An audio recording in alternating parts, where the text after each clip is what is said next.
expectations if we have not included any of your expectation as part of this frame. And so please feel free to send your question, and I will be happy to answer your question.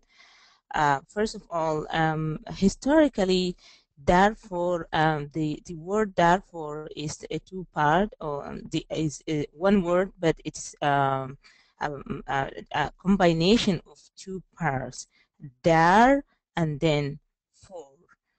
Dar means homeland, and for is the tribe, the indigenous African tribe of For in Darfur. So Darfur historically was an independent state that has ruled itself through Darfur kingdoms for about 7 centuries before Darfur was invaded by the British colonial and annexed to Sudan by force in 1916.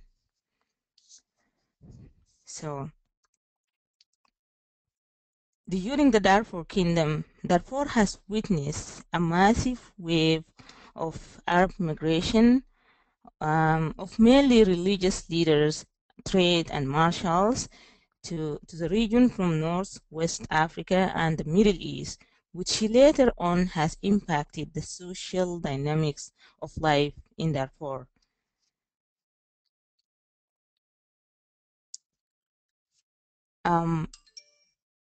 This will come back and talk about it later on when we talk about the root cause of the conflict in Darfur. So when you look at the root cause of Darfur, you cannot look at the root cause of the conflict in Darfur without looking at other problems that multiple regions in Sudan currently are encountering. So they are pretty similar, same causes, but also there are factors that are very unique to Darfur itself. And I would like to summarize the root causes in the following points, and then also the root causes are internal and external. So the conflict in Darfur is deeply rooted in the region's political, social, and economic marginalization.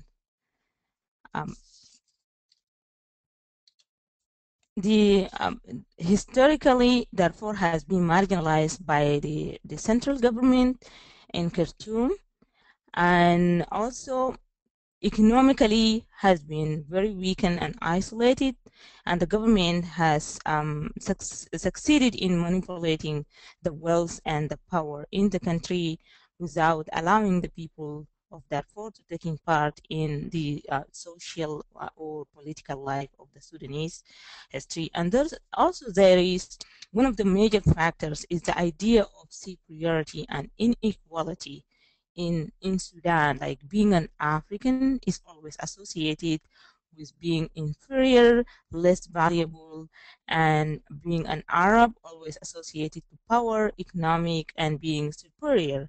So this has shaped the way the conflict perpetrated against the people of Darfur.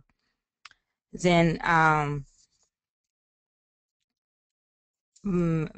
based on that, the conflict in Darfur is being perpetrated against the indigenous African people of Darfur. So as part of that, there are many other factors, also the colonialization. As I said earlier, and when talking about the historical background, Darfur was the last to be colonized in Sudan. The colonial has came to Sudan earlier before they were in Darfur, and then they invaded Darfur. The leaders of Darfur have been fighting and resisting the colonial for about 10 years. Then they invaded Darfur in 1916 and were successful to end the Darfur kingdom and annex it to Sudan. This has contributed to also the marginalization of Darfur, destruction of the historical and cultural heritage, also the political ideology. In Sudan, there has been a systematic ruling that based on the Arabization and Islamization of Sudan, instead of Sudan being a country that's supposed to be associated by African Union. They're always being part of the Arab League. Then the country has to adopt the policy that is more sensitive toward the Arab League or Arab nationalism rather than while the majority of the people of Sudan are African. So this has impacted the Darfur, hugely impacted Darfur. And then also the injustice and the absence of the rule of law. In Sudan, immunity has been a huge issue where the government is abusing the power, conducting human rights abuse against its own people, and they have this idea of immunity for the ruling power or for the high level officials. So this has contributed a lot to the conflict in Darfur. Then um, the conflict in Darfur, when we come talk about the current conflict in Darfur, this has started as early as in 2001 and 2003. But in most cases, when people talking about the conflict in Darfur, they point out into 2003 because the conflict was escalated and become internationally known in this 2003, the year of 2003. And that's why many media outlets, many people speaking about the conflict in Darfur, is speaking like taking the 2003 as the year in which the conflict has started.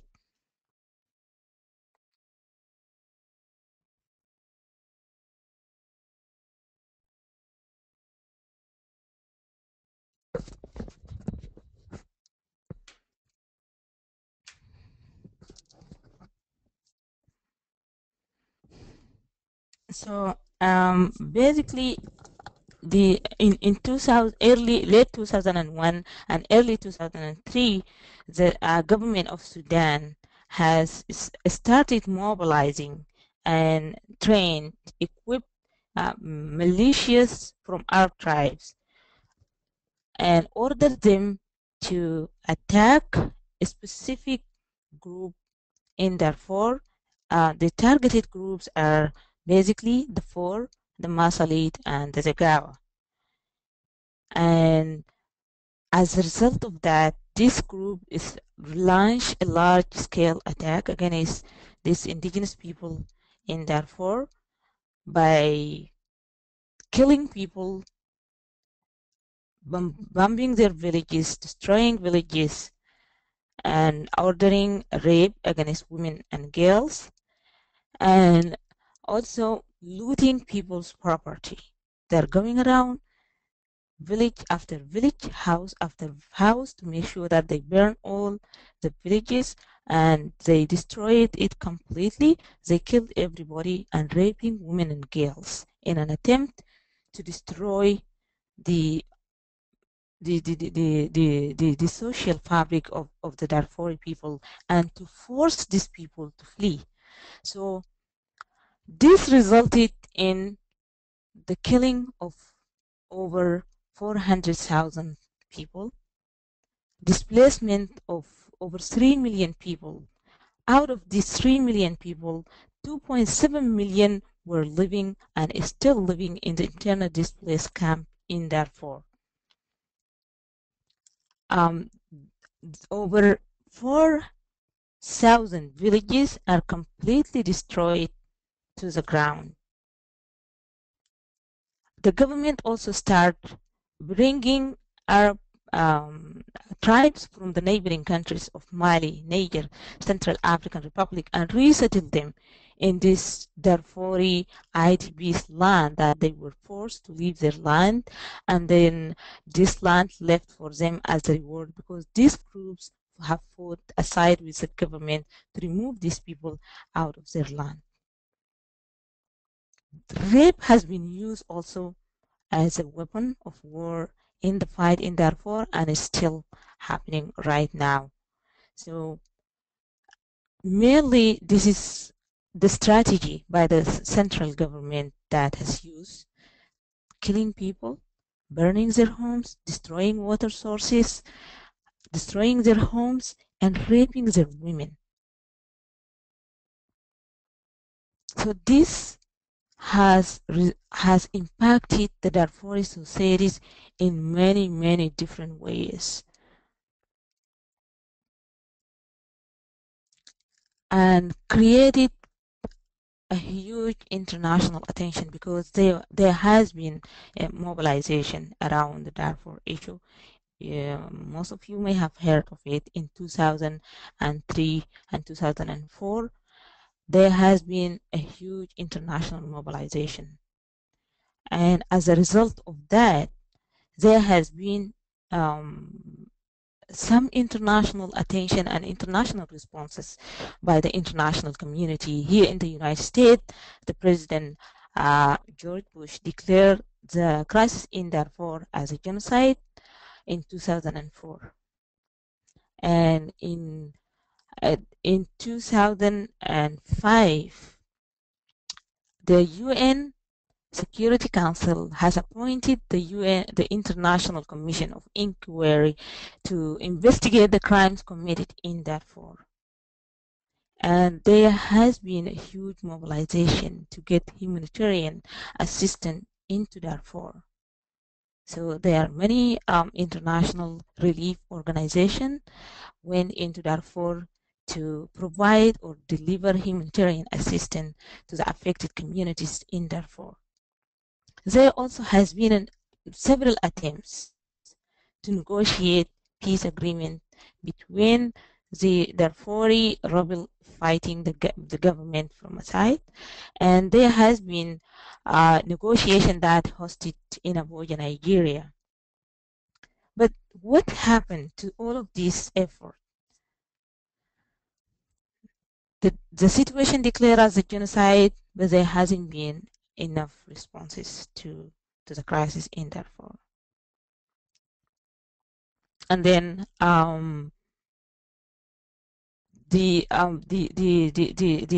international community has authorized peace, the deployment of peacekeeping mission to Darfur. That was supposed to be in 2006.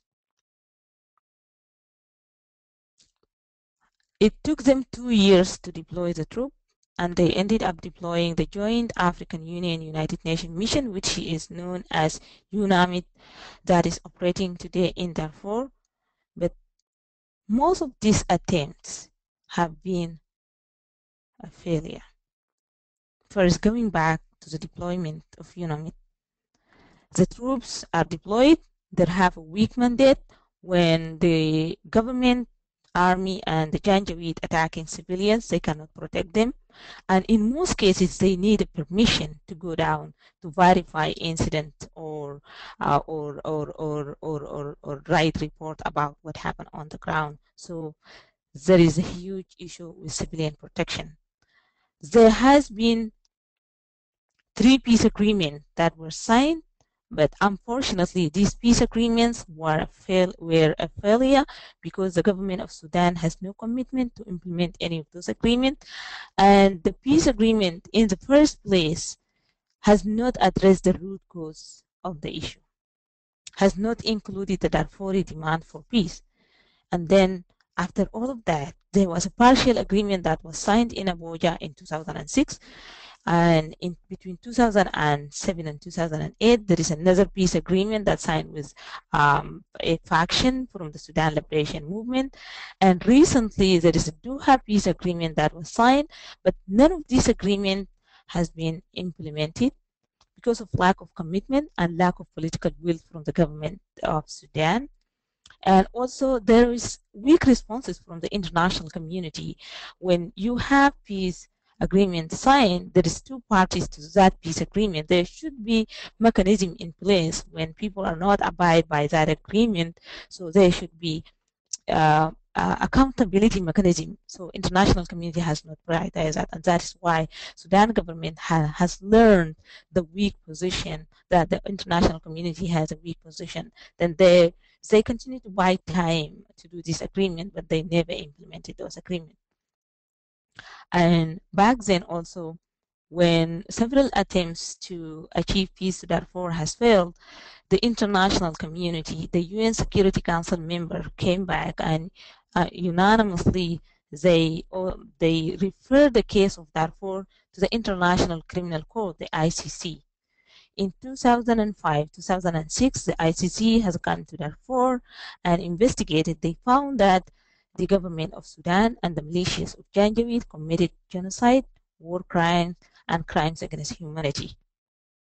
And as a result of that, the ICC investigated individual roles within these crimes that are committed in Darfur, and they found that they issued several arrest warrants for one of the Janjaweed leaders, one a former state minister who's Ahmed Haroun, who was directly responsible of mobilizing the troop on the ground in Darfur, and then um, they have also issued an arrest warrant for President al-Bashir because he's being a commander-in-chief and the top leadership of the country who have publicly and materially, financially, and morally supported the troops who are killing the population in Darfur.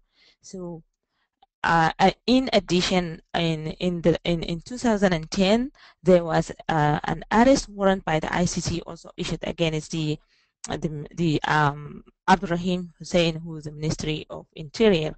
So, but however, all of these arrest warrants are still pending, and there has not been enough effort or enough support from the UN Security Council members, because the case of Darfur is a referral. Sudan is not a member state to the ICC, so they are reluctant to comply with the ICC or to collaborate to surrender the suspect.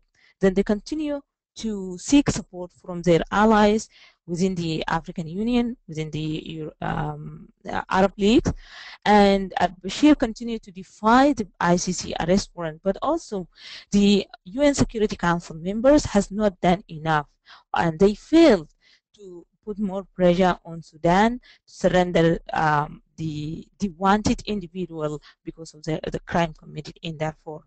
And because of the immunity, the al-Bashir and his government continue to commit crimes in Darfur as of today.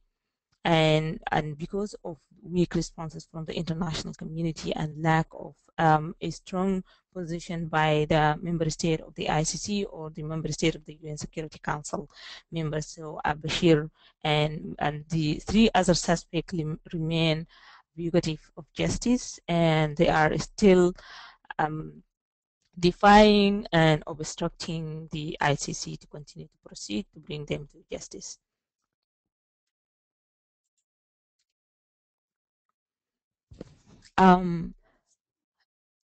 After all of this, and after the huge mobilization around Darfur, so many people have thought that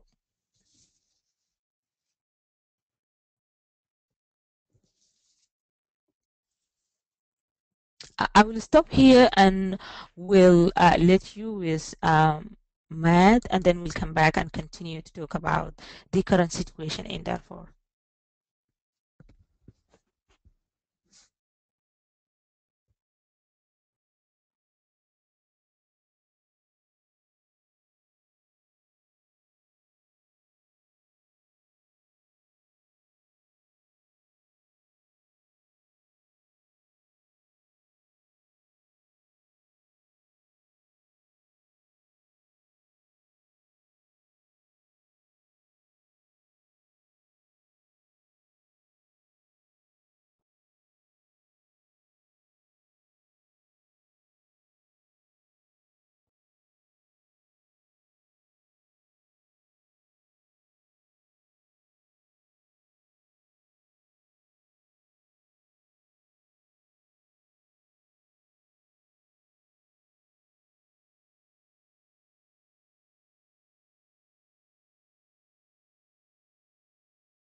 Well, um, as it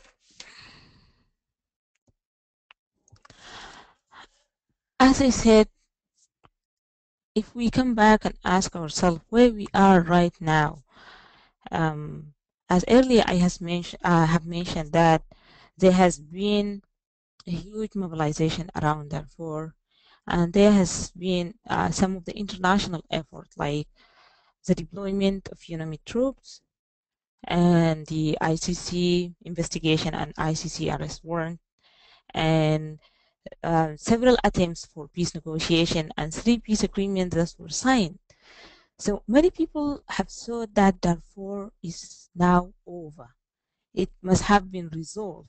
And there was also a confusion between the independence for South Sudan and the situation in Darfur. Some people thought after the independence that may also help Darfur to be settled completely. Unfortunately, this is not the case. As I speak to you today, the situation in Darfur is really grave.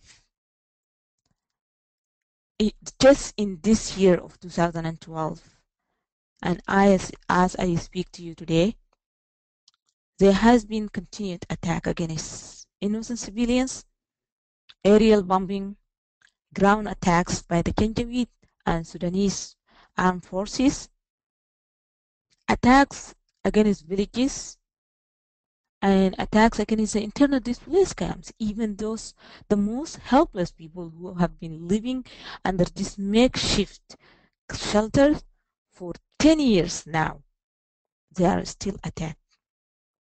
Just in the last 2 months, if I can speak as example, in August 2nd, there has been an attack um, against an internal displaced camp in Kudum, in the camp, Kasab camp in Kudum in North Darfur State. And this camp is housing about 30,000 internal displaced population. It's about 5 kilometers from Kudum. They were attacked in front of the government and in front of the UNAMID troops, the joint United Nations African Union mission in Darfur. About 25,000 people were forced to flee again. These are the people that fled their homes about 3 and 4 times.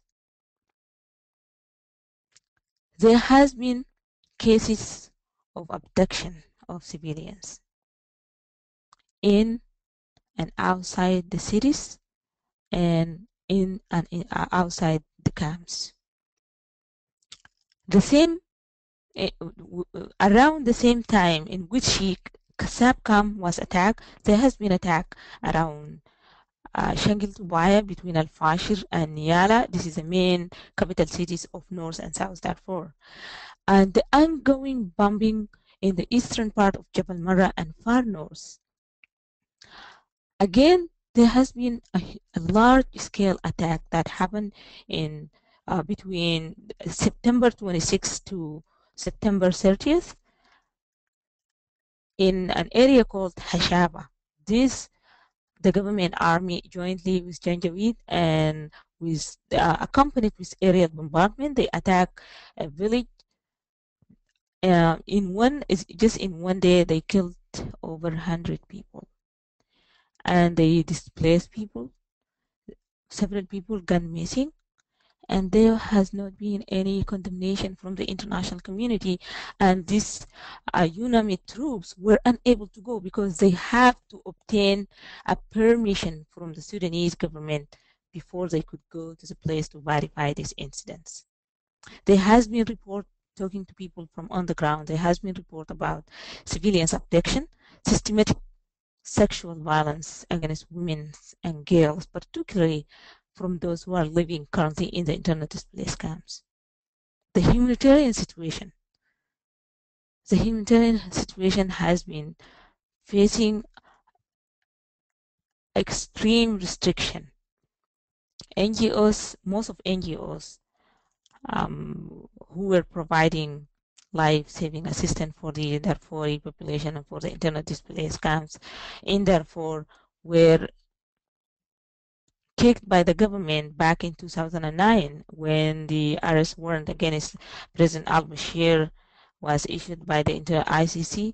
The government of Sudan expelled these organizations, and the international community has failed to bring.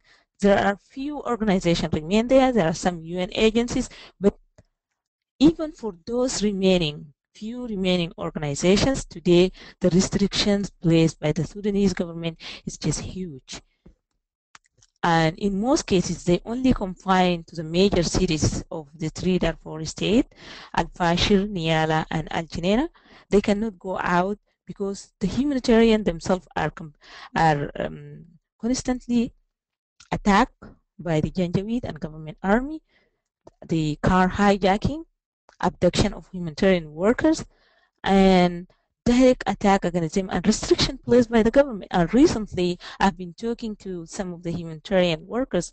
They said the government now stopped issuing visas for those humanitarian workers who are going back and forth to Darfur. In addition to this, given the fact that people have been living in these camps, there has been a report about disease outbreak. Recently, there has been a report about the spread of yellow fever. The government is saying yellow fever. The local population saying different things about it because there has been an ongoing bombardment and there has been the use of chemical weapons. People say mostly people who are affected by these current diseases, these are the people who are surrounding the areas where the government bombarded, and people associating this to those chemicals that were used in the government bombardment of these villages.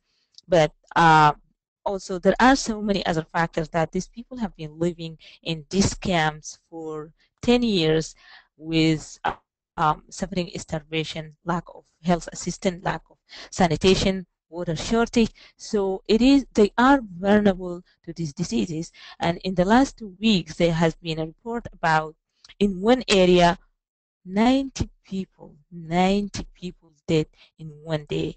And in some hospitals, people declared an emergency situation in which they cannot receive more people and they have no enough workforce to treat the people. So this is simply the situation with as a consequences of having people living in the camp with this long time and suffering with this. And the security situation is overwhelmingly and rapidly deteriorating. Recently, most of you may have seen the interview by the U.S. Special Envoy speaking about the in comparison between the last year and this year, 2012. Even the last year, to me, is not an ideal situation. There has been an escalated violence, but they're saying it's rapidly deteriorating. But as someone who's talking to people on the ground on daily basis, as someone who's receiving information and following, the security situation is so chaotic in Darfur. People are shot dead on daily basis inside the cities, inside the camps, and the militias are scattered everywhere. They're attacking. Janjaweed are still fully operating and attacking people with a total immunity. So there is no security in Darfur. There is no protection for civilians. There is no questioning of anyone because of attacking people or killing people, because the government that is supposed to protect the people is the one who's recruiting and supporting and mobilizing people to kill their own people. And with all of this, there has been a very limited news coming out of Darfur. Currently, the only up-to-date news outlet is Radio Dabanga, based in Netherlands. But since 2009, up to date, there has not been any journalist allowed to Darfur. So the government has made it nearly impossible for people to go inside Darfur to bring the news out, to report about Darfur. There has been crackdown against human rights activists and human rights defenders who are inside Darfur or inside Sudan trying to monitor the human rights situation. and there has been crackdown against lawyers who have used very peaceful ways of working and monitoring the human rights situation.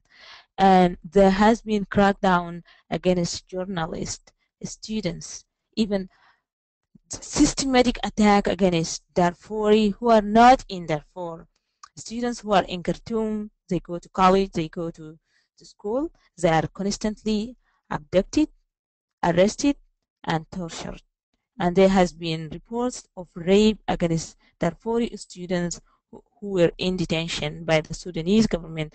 In most cases, when the escalation of violence happening in Darfur, these students raise their voice to denounce, to talk about it. They are faced with arrest and torture, and Darfuri are completely treated differently than many other people, as you may have all heard about the recent demonstration in Khartoum.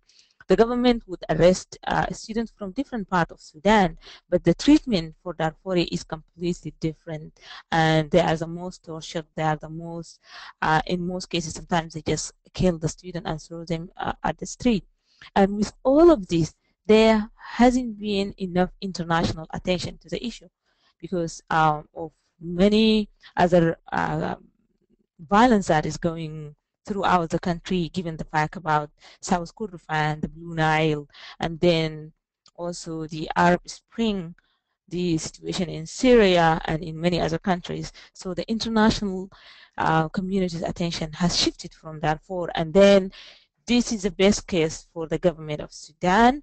They are trying to get away with what they have been doing for years in Darfur, and now they are propagating that, oh, now it's much better in Darfur, and it's improving and it's getting better. So I would say if we can't hear about Darfur, or if we cannot see the large scale attacks against villages, there must have not been enough villages remain for the government of Sudan to to burn or to attack. And that is pretty true. The majority of villages in Darfur right now are completely destroyed, and people are left to live in these makeshift camps. And even with this miserable situation in the camps, the government is restricting aid assistance, using starvation. Recently, I have been going to these meetings by many UN agencies, and some of the officials are talking that the current situation in North Darfur, in particular, the food security situation, is similar to the situation in South Kordofan and Blue Nile. So the situation in Darfur currently is far from over. And given the fact that this is a case of genocide, so the international community usually tend to be very bureaucratic in terms of responding to genocide. And right now the situation is just going on and on for a long time, and because of the other competing crises that going on around the world, therefore become like forgotten, or many people get to believe that it's over, it is resolved, it's much better, because there hasn't been enough news coming, and there hasn't been enough attention given by the international community, and the Sudan government has used different tactics to cover up, to restrict access, and also to restrict the access for media to bring this to the attention of the international community and people like us who are advocating. But because we still have people living there.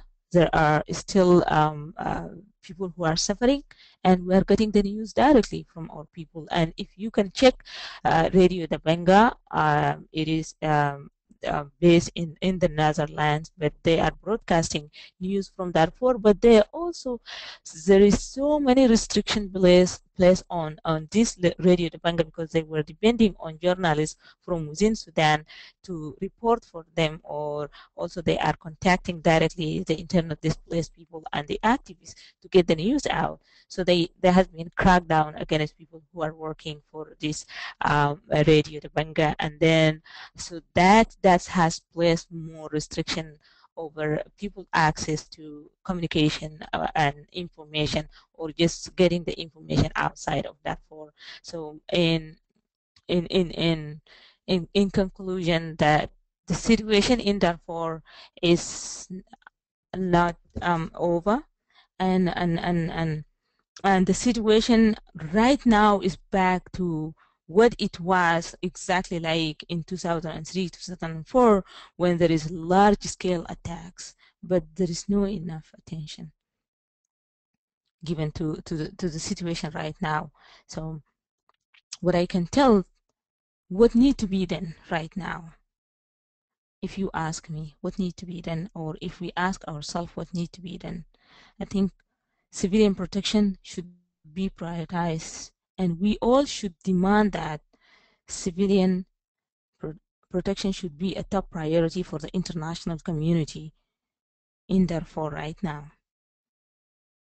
And the systematic violence and the use of sexual violence and the use of rape as a weapon of war should be ended and should not be tolerated. We also should demand that the international community is supposed to take serious steps toward ending the systematic sexual violence against women and girls in Darfur. And given the case that this is a genocide has been going on for a long time, I think we should also ensure that justice for the victims of genocide and accountability for perpetrator should be in place in order for us to make sure that this ongoing and systematic violence and systematic targeting of people in Darfur to end. Without accountability, there will not be a resolution to the ongoing crisis in Darfur. And given the fact that the ICC already laid the ground, so we need to speak loudly about accountability and about ending the immunity for committing crimes against innocent civilians in Darfur and elsewhere in the world. There is a need to implement access or humanitarian access, because the government has played a huge role in restricting aid access. They expelled the humanitarian organization from Darfur.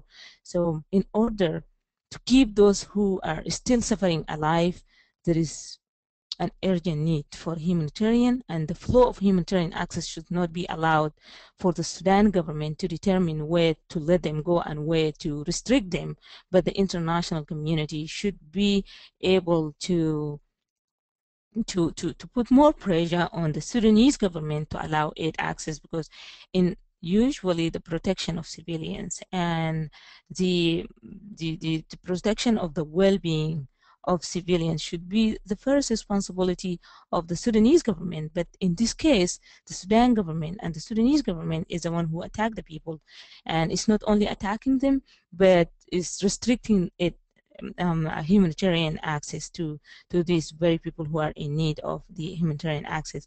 So in this regard, it is a sole responsibility of the international community to ensure that humanitarian access is accessible to these people who are in need for their survival.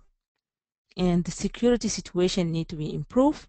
And in order to improve the security situation in Darfur, bombing of civilians should be stopped, and attacks against people, abduction, the massive human rights abuse, the systematic human rights abuse against the Darfuri people, and then the militias of Janjaweed and other militias that are sponsored by the Sudanese government, they should be disarmament. Back in 2006 and 2007, the resolution 1769 has ordered the disarmament of Janjaweed, but that resolution has not been fully implemented, and that is why the Janjaweed are currently fully operating. In order for the security situation in Darfur to improve, or to be a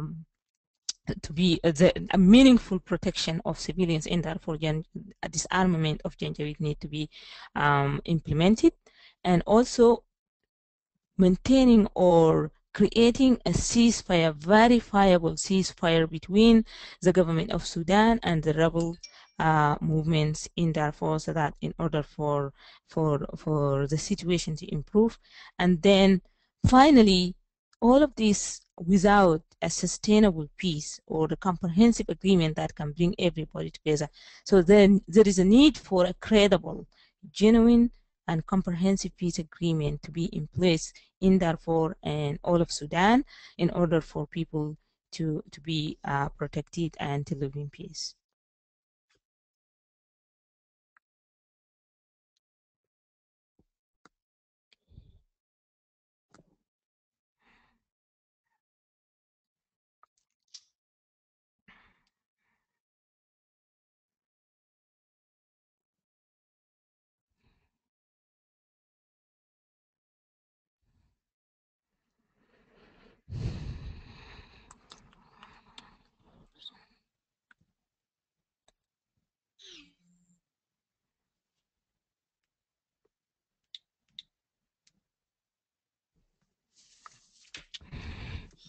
Um, Okay, well, great. Thanks so much, Niemat. I would like also. So we have a couple questions. And I don't know if you want to address this question that's on the screen first, and then I can go into the other questions that have been asked. Oh, thank you so much, Mac. I think we may ask this question: why do Americans and the students need to care about Darfur? And the answer is simple, and the answer is this. I think we are all part of the largest world community. And what's happening in Darfur, it does affect us wherever we are. And being the situation is a genocide, genocide is an international crisis, and it affects our international peace and security anywhere in the world. And that is why the American people should care, because there will be a time in the history that I have heard that there is a genocide ongoing somewhere in the world, or there is a mass atrocities happening somewhere in the world, and I didn't do enough about it. So I think, first of all, Darfuri are part of the world community, and the American people are part of that world community. And in this largest world community, we should care of each other, and we should care about things that are matter to us.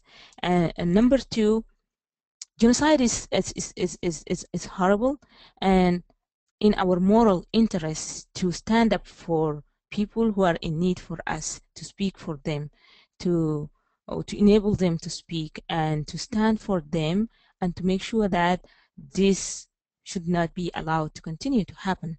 Because if we said, oh, that is too far, and therefore is not in my neighborhood, it's not in my country, so that is exactly like something will happen here outside there in the street, and you look at it and say, oh, that is not happening to me, or maybe that is not in my town, that's not in my neighborhood. But we don't know, we never know that tomorrow it may happen to me, and then I will be in a situation in which I need other people to speak for me. And the third thing, it is the right thing to do, because there will be a time in history where you will come back and question yourself, what do I did, and what should be the right thing that I can do in a right situation. And I think, because of being, this is a case of genocide, this is an ongoing crisis that has been going on for so long, this is a crisis that will never end without an international response, without an international effort, or collaborative international effort. And you are part of that international effort, because the United States is a leading power within the international community. And without the leadership of the United States, that will not be possible. And in order for the United States to take the lead, we need the people of the United States to show their government, to show their representative, to show other people who care about this that they do care about this, and they have a voice in it, and it is in their interest as human being and as the people of the United States, and it is in their country's interest to see these people are protected and to see justice being achieved for the people of Darfur and the people of Sudan and anywhere in the world.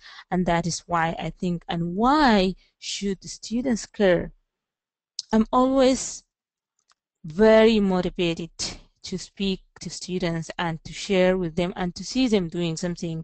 And I'm very proud to see how Stand is doing an amazing work that have attract the attention of people from everywhere in the world, because it's very thing that the students are the best people and the best people who are in position to do the job, because you are not simply just students, but you are the future leaders.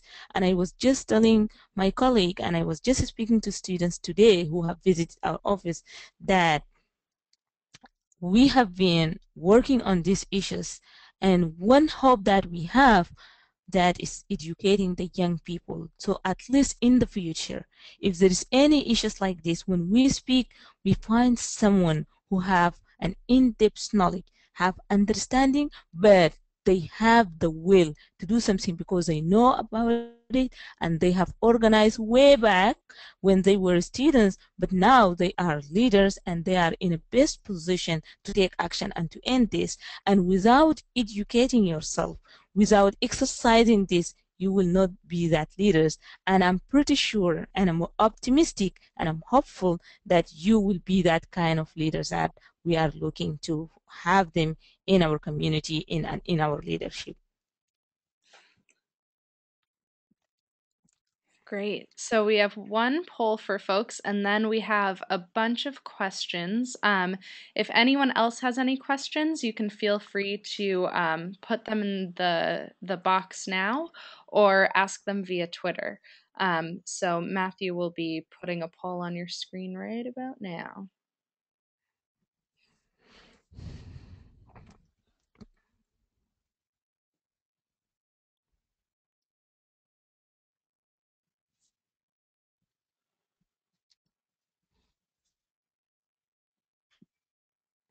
Okay, Matt, I thought you were putting a poll on the screen. Okay, so I guess we're just going to go straight to questions.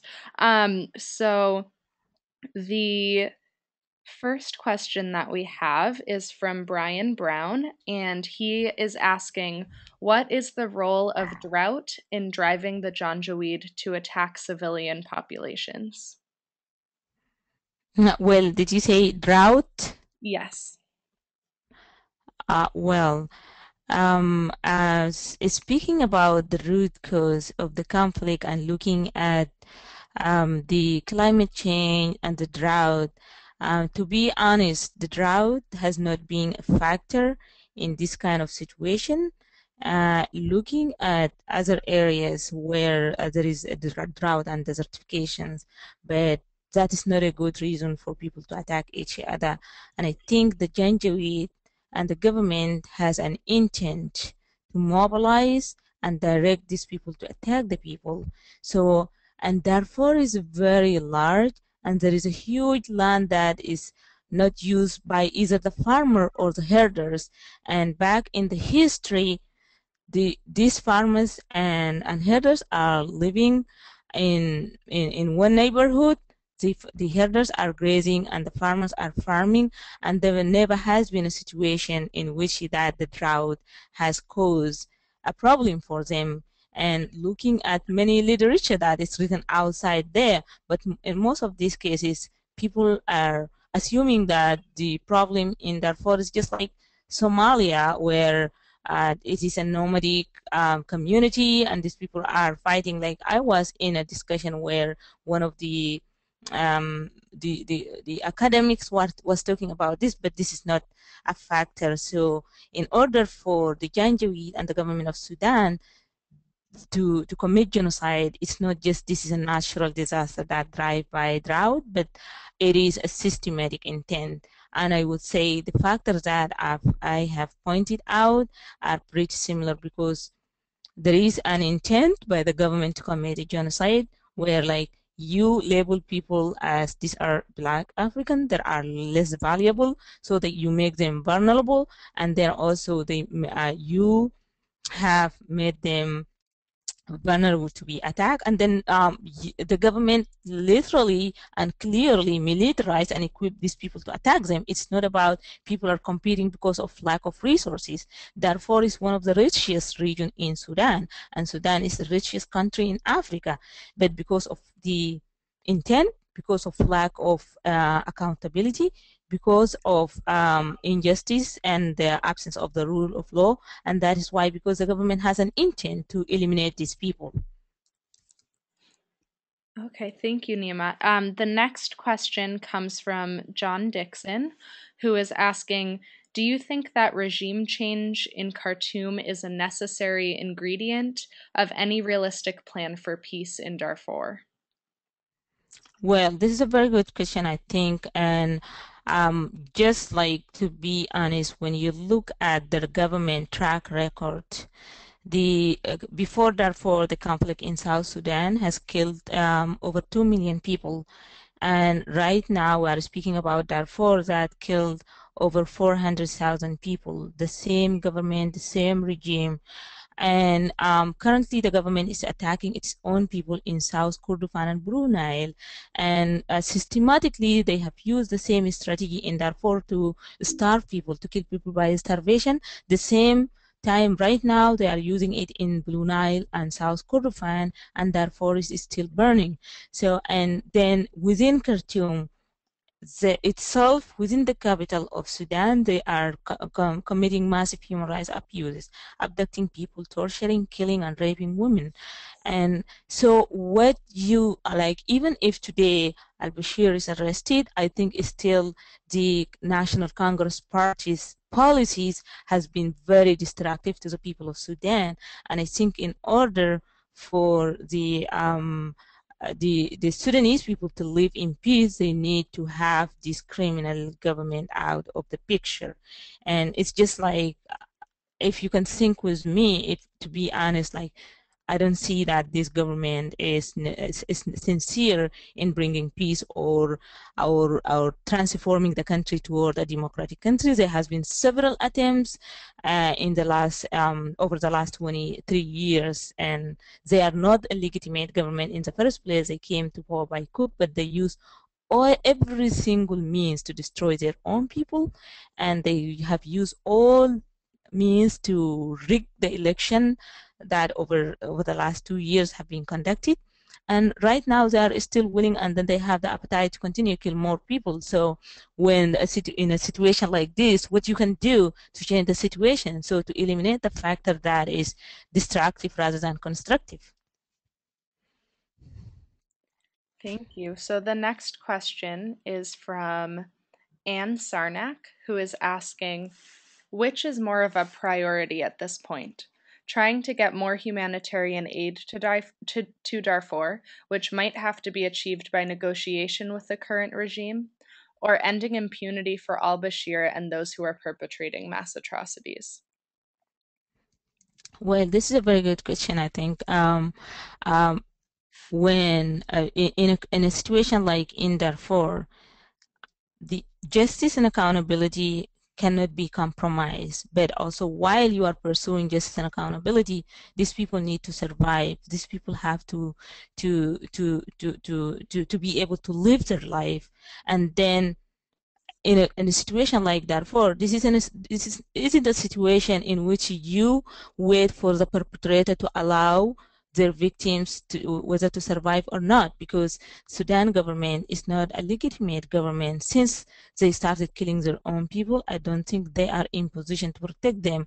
And the international community has to be very clear and to be strong that they need not to negotiate humanitarian assistance with someone who's killing their own people. I think it is completely unacceptable that the international community doing him like trying to deliver humanitarian through negotiation, because this negotiation, the government of Sudan is using it for political gain while people are dying. If you look at the situation in Darfur for 10 years, there hasn't been any changes in the behavior of this government. And this is an international crisis. And in the work of international crisis like this, it is a role of the international community to ensure that the delivery of the humanitarian assistance is supposed to go without or with the permission of the government, if the government is willing to cooperate. But if not, they cannot just sit back and wait for the government of Sudan to grant them permission in order for them to end the crisis or to allow people the humanitarian access to survive. Great. So our next question is from Hannah Baker, who is asking if the United States were able to provide arms to the Darfuri people, would they be able to help each other and eventually defend themselves from the Janjaweed and the government of Sudan? Well, I think I'm not an advocate of supplying arms for one reason, not because I have less trust in the Darfuri people, but also Sudan government has alliance all over the world, and that will help them legitimize their going out to Russia and China and bringing more weapons, and they are much stronger. They were able to manipulate more resources than the Darfuri fighter. So, and when there is fighting, the fuel of that fighting is a civilian. So I want the international community to take more a proactive approach to end the violence and then support the Darfuri to restore peace in their own region. Rather than advocating one side, the one way or another, but I want the international intervention to stabilize the situation and then supporting Darfur to transform the region. Great. And we have just one last question for tonight, which is from Connor Duffy, who is asking, while U.S. leadership is important, local pressure from the AU and Arab League is also paramount, especially when looking to a long-term and sustainable solution. How can we do that? Is it a special envoy to the region or simply strengthening ties with those groups? What should I be pushing for as someone in communication with my congresspeople and senators? Well, I think this is a very good question as well. If you look at the situation in Darfur, the Arab League and African Union has been the major obstacle and number one supporters for al-Bashir, excluding some of the African countries who has a strong position like Botswana, Senegal, Uganda, and like you can name several more that stood up and supported the ICC, and also they put exercise pressure, but the majority of them are reluctant, and I think there is a need for these regional actors to put more pressure on them, and one of the main ways of doing that over the last couple of years, we have been working with local civil societies within Africa and within the in Middle East. We have the Arab Coalition for Darfur. It's a coalition of journalists, human rights defender, and lawyers who are working together to bring the situation in Darfur to the attention of their own government, but also to the ordinary people just like you, so that they can put pressure on their government.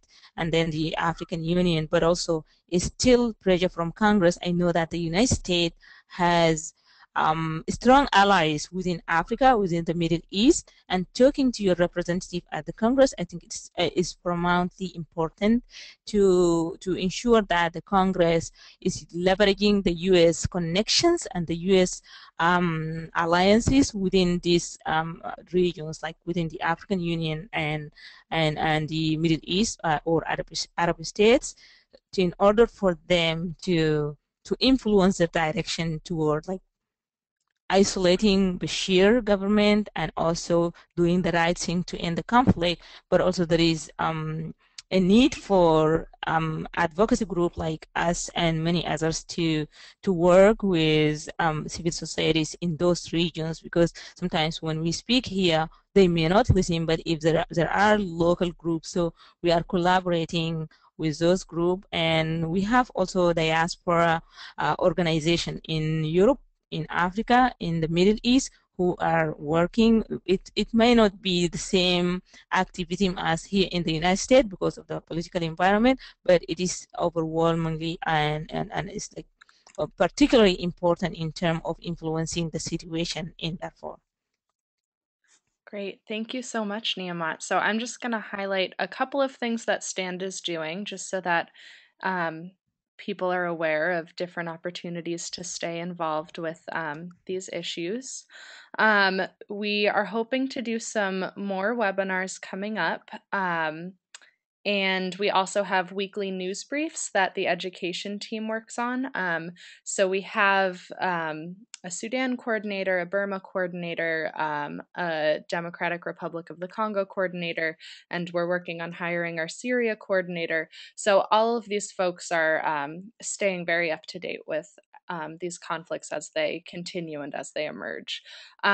We also have very strong connections to Sudanese diaspora. So you can get in touch with your regional organizer to get in touch with some diaspora members in your area who you might want to come speak at an event or have some sort of an interview or come meet your Stand chapter. And we can facilitate that. And you can find out who your regional organizer is on the Stand website, which is standnow.org. And if you have any other education questions that we can answer, you can contact us at education@standnow.org. So thank you so much for joining us, and thank you, Niemat, so much for your time and for being here with us today. And I hope you'll all join us. Thank you so much, everybody, and thank you, Matt. Great. Have a great night, everyone.